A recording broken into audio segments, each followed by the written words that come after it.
Good afternoon. My name is Susan, and I am here for Aram Public Library for another episode of Crafting at Home. Today we are going to be making these table decorations using 4-inch clay pots and the little drip trays that come with them, or sometimes you have to buy them separately.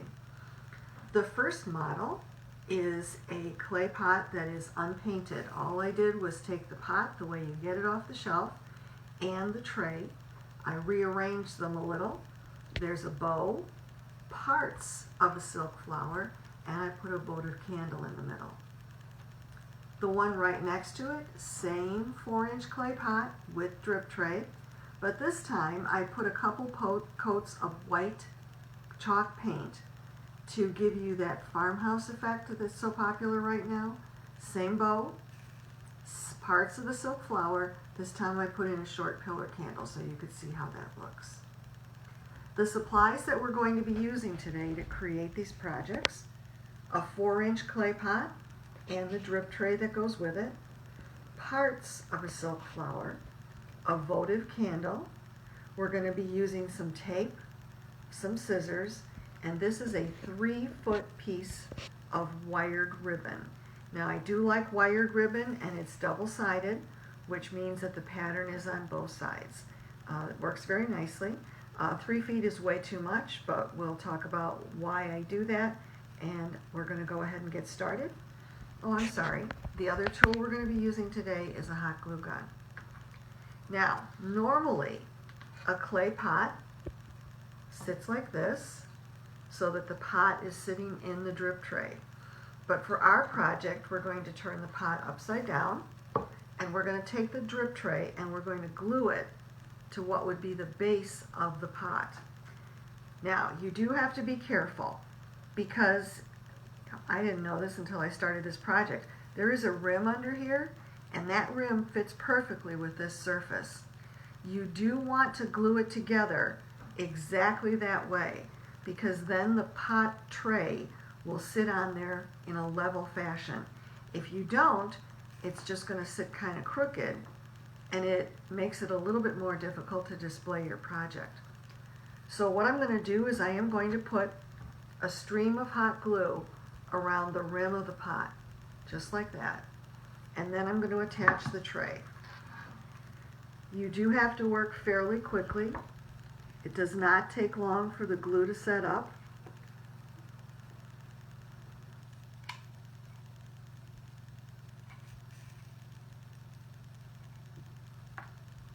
So as you can see, there's a fair amount of glue on there. Now what I'm going to do, because I do want to make sure that this is going in the right place, I'm going to do it like this so I can see that it is set right in that rim where it is supposed to be. And then I am going to turn it upside down and just push on it for a second, and we're just going to give it a little bit of time to set up. And I'm done with the hot glue. So the next thing that I'm going to do is I'm going to create the flower ring to sit in here. On the 2 sample projects that I made, on this one, this is part, again, it is part of a stem of flowers. All I did was pull off the first section, kind of overlap them. I did hot glue some leaves on here, and it just sits here, just like that. Now, the reason I did that, I could have glued it to the tray, but the reason I did that is it offers you the option to change the flowers. So if you want to make it seasonal, you change the bow, you change the flowers, and it's all set for fall. On this one, the flowers are actually hot glued down because they would not stay the way I wanted them to. Tape didn't work either, so there's hot glue there. For this project, we're going to handle it a little differently, just to show you your options. This is a very pliable, very bendable flower stem. One stem could create a ring to go around the flowers, but I wanted a little bit more flower in it, so I'm going to create my own flower ring. Now, flower rings are sometimes sold in stores to go around candles. You may have one sitting in your house that you can use. So I am going to overlap this And I am just going to use a piece of regular tape to hold it. And again, I could hot glue it, but I just would like to show you a different option.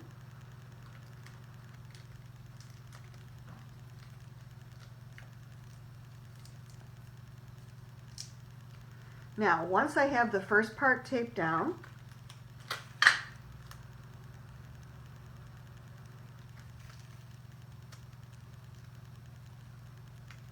so my two pliable stems are now one.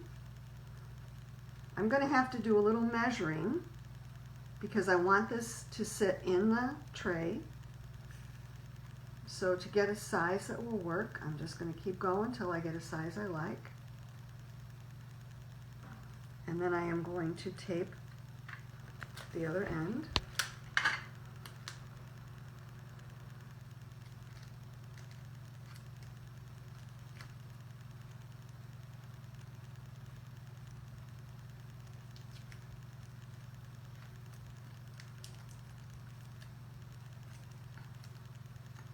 That's going to kind of rest on the tray. And then I'll put the votive in the middle.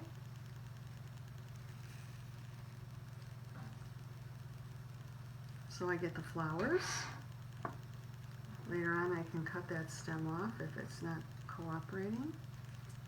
And again, by not hot gluing it down, this gives me the option to change the flowers later. So I could put in little sunflowers for during the summer. I can change it to fall leaves or fall flowers later in the year. So the last thing I need to do is I need to attach the bow. And as I said, this is 3 feet of ribbon, far more than you're going to need. But I always like to use more ribbon and then trim it to the size that I want. So I'm going to go ahead, play with that a little. And I am just going to tie a traditional bow.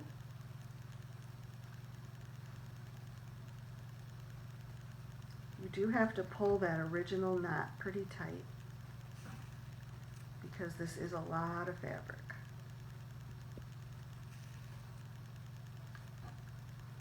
Now the reason I like wire ribbon is it will do what you want it to do, so you can fluff it out pretty good. And I like double-sided ribbon where it's the same pattern on both sides because it's a lot easier to fashion the bow. You don't have to worry about which side of the ribbon is showing because both sides of the ribbon are identical. Now, this is not cooperating, so we're just going to have to turn it the other way. Now you'll notice that I'm able to do this because that hot glue did set up right away.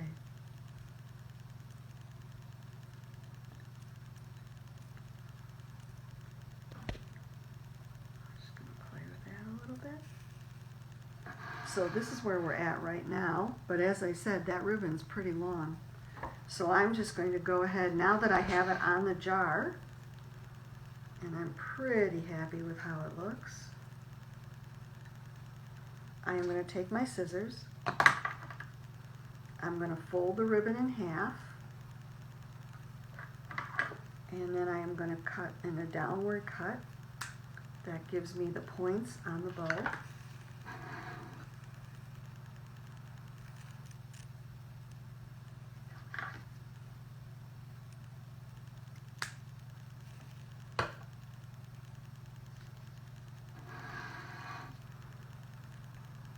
So, our 4-inch clay pot and its drip tray, part of a silk flower stem, a little votive candle, and a pretty bow. And you have a nice table decoration, something somebody might like for Mother's Day. Enjoy.